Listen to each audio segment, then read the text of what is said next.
क्या ईरान को भी America Iraq, Libya, Syria, Yemen और अफगानिस्तान जैसे बर्बाद कर देगा?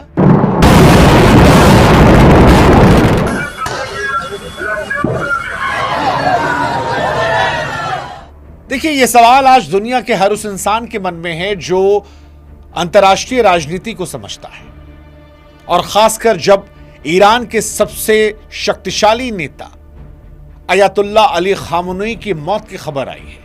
जिस तरह से उन्हें मारा गया है, उनके खानदान को खत्म कर दिया गया है, उनके फौजी साथियों को नेस्तनाबूद कर दिया गया है, उसके बाद सवाल यह उठ रहा है कि क्या अमेरिका अब ईरान को भी उन बाकी खाड़ी मुल्कों की तरह बर्बाद करेगा?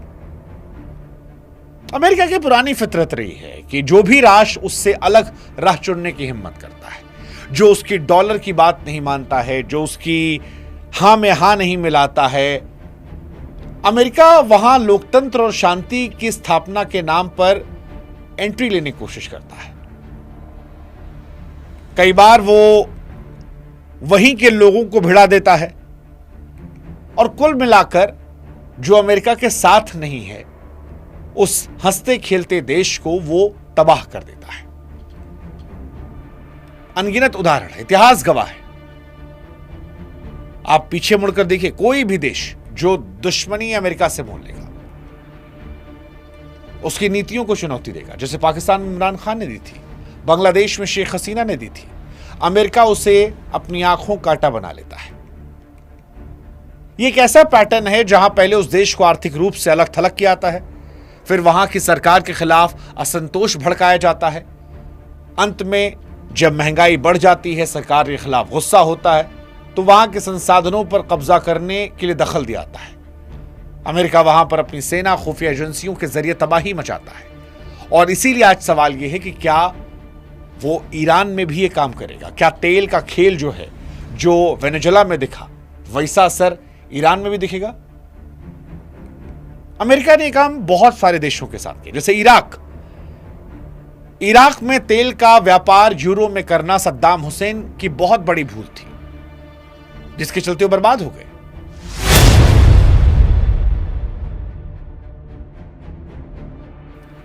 इराक की बर्बादी कहानी साल 2003 के हमले के बाद शुरू होती है, जिसने मध्य पूर्व का चेहरा बदला। सद्दाम हुसैन के दौर में इराक एक ताकतवर मुल्क था। वहां की शिक्षा, स्वास्थ्य व्यवस्था पूरे अरब जगत के लिए मिसाल थी। लोगों के पास संसाधन थे, देश इंडिपेंडेंट था। हालांकि यह सच है कि सद्दाम हुसैन का एक पहलू और भी था। वो सख्त तानाशाह थे, सत्ता के लिए अपनों का खून बहाने से गुरेज नहीं किया, कुर्दों पर रासायनिक हमले किए, ईरान के साथ युद्ध लड़ा, कई लाखों लोग मारे गए। क्रूर व्यक्ति थे, लेकिन अपने मुल्क में वो एक पॉपुलर व्यक्ति भी थे, और हर देश में जो टॉप लीडरशिप है उसको लेकर कई तरह के आरोप होते हैं। लेकिन सद्दाम दुनिया की नजर में, मीडिया की नजर में बुरे तब बनने लगे जब उन्होंने घोषणा की कि इराक अब अपना तेल डॉलर के बजाय यूरो में बेचेगा। यह अमेरिका के पेट्रो डॉलर साम्राज्य पर सीधा हमला था। डॉलर की वैश्विक धाक बचाने के लिए अमेरिका की तरफ से एक झूठ बुना गया, जिसने पूरी दुनिया को धोखा दिया। बिना किसी सबूत के इराक पर हमला हुआ। बमबारी में अस्पताल और स्कूल जो थे मलबे में तब्दील हो गए। सद्दाम हुसैन को फांसी दी गई। हालांकि सद्दाम के जाने के बाद इराक को लोकतंत्र नहीं बल्कि अराजकता मिली। अमेरिका वहां पर कोई स्थिर व्यवस्था बनाने में नाकाम रहा। शिया और सुन्नी के बीच में खूनी संघर्ष शुरू हुआ, और यहीं से आईएसआईएस जैसे खतरनाक आतंकी संगठन पैदा हुए। आज इराक के पास विशाल तेल भंडार तो है, लेकिन वहां के आम नागरिकों के पास बिजली, साफ पानी, सुरक्षा जैसी बुनियादी चीजें नहीं है। ये इतिहास का वो जख्म है जो बताता है कि अमेरिका की दुश्मनी एक पूरी सभ्यता को बर्बाद कर देती है। और इराक अकेला देश नहीं है। आप लीबिया की बात कीजिए। लीबिया में क्या गोल्ड दीनार का सपना गद्दाफी की मौत की वजह बना?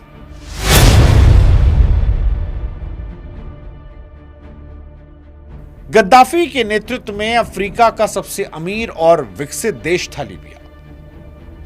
आपको जानकर हैरानी होगी कि लीबिया की जनता को मिलने वाली सुविधाएं यूरोप के किसी भी देश को हैरान करती। लीबिया में बिजली मुफ्त थी, पेट्रोल पानी से सस्ता था, इलाज व शिक्षा पर सरकार कोई पैसा नहीं लेती थी। गद्दाफी ने ग्रेट मैन मेड रिवर जैसा प्रोजेक्ट बनाया जो रेगिस्तान के नीचे से मीठा पानी निकालता था। गद्दाफी का भी एक दूसरा पहलू था। वो भी दमनकारी था, दशकों पर लीबिया पर एक छत राज किया, विरोध करने वालों को बेरहमी से कुचलता था। 2011 में जब अरब स्प्रिंग की लहर लीबिया पहुंची तो वहां की जनता सड़कों पर उतरी। गद्दाफी ने उसे ताकत से दबाने की कोशिश की, देश गृह में फंसा। ये सब है, लेकिन ये सब चल रहा था।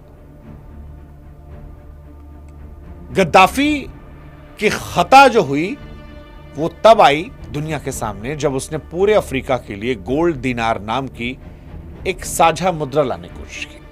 वो चाहते थे कि अफ्रीका अपने संसाधनों का सौदा डॉलर के बजाय सोने में करे, और यहीं से अमेरिका को दिक्कत हो गई। मानवाधिकार की रक्षा के नाम पर नेटो ने लीबिया पर भीषण बमबारी की, विद्रोही गुटों को आधुनिक हथियार दिए गए और अंततः गद्दाफी की बीच सड़क पर हत्या हो गई।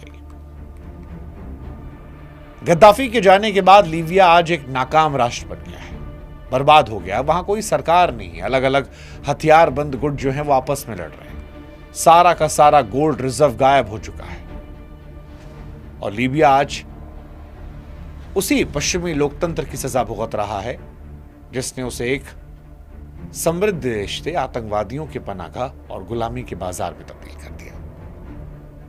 ये कहानी सीरिया की भी है। सीरिया में पाइपलाइन की पॉलिटिक्स ने खूबसूरत शहर को खंडहर बना दिया।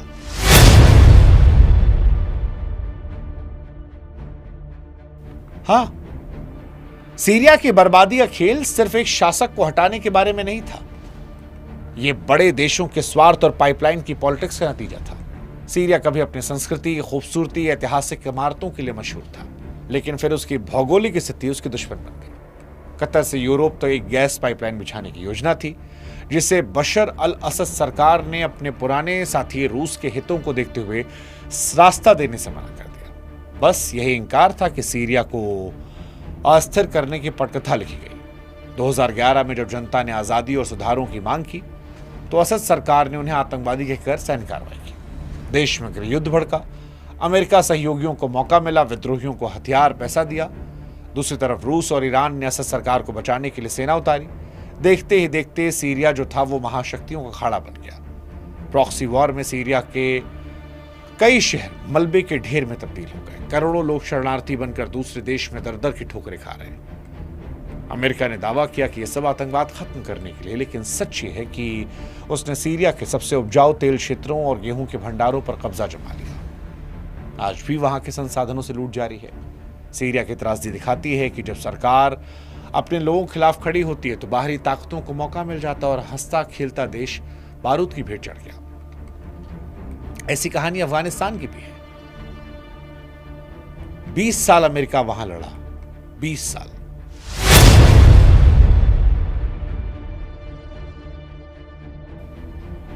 अफगानिस्तान की कहानी 20 साल की उस फरेब की है जिसे नेशन बिल्डिंग का नाम दिया गया। 2001 में अलकायदा और तालिबान को खत्म करने के नाम पर अमेरिका दाखिल हुआ। 20 साल तक खरबों डॉलर के हथियार खपाए, लाखों बेगुनाह अफगानी नागरिक मारे। अमेरिका ने वादा किया कि वो वहां स्कूल, सड़क और एक आधुनिक समाज का निर्माण करेगा, लेकिन हकीकत में वहां केवल एक कमजोर और भ्रष्टाचार से भरी कठपुतली सरकार खड़ी की। अफगानिस्तान के हालात के लिए वहां के स्थानीय नेता भी जिम्मेदार थे, जिन्होंने अमेरिका से पैसा लिया, जमकर दुरुपयोग किया और जनता की भलाई की बजाय तिजोरी भरी। दूसरी तरफ तालिबान ने ग्रामीण इलाकों में पकड़ बनाए रखी। 20 सालों के बाद अमेरिका वहां एक ऐसी सेना तैयार करने में विफल रहा जो विदेशी मदद के बिना टिक सके। जब अमेरिका का स्वार्थ पूरा हुआ तो उसने कहा, भाड़ में जाओ तुम और हम जा रहे हैं। काबुल एयरपोर्ट के वो मंजर दुनिया भूल नहीं सकती जहां अपनों की जान बचाने के लिए लोग उड़ते विमानों के टायरों से लटक रहे थे। ये 20 साल के अमेरिकी मिशन का सबसे शर्मनाक अंत था। आज अफगानिस्तान फिर तालिबान के पास है। अब तालिबान के शासन में आज अगर अफगानी लोग पूछें कि 2 दशकों के युद्ध ने अफगानिस्तान को क्या दिया सिवाय लाखों लाशों के, कोई जवाब नहीं है। पर यही अमेरिका है, यही उसका विश्वासघात है। यही कहानी यमन की भी है।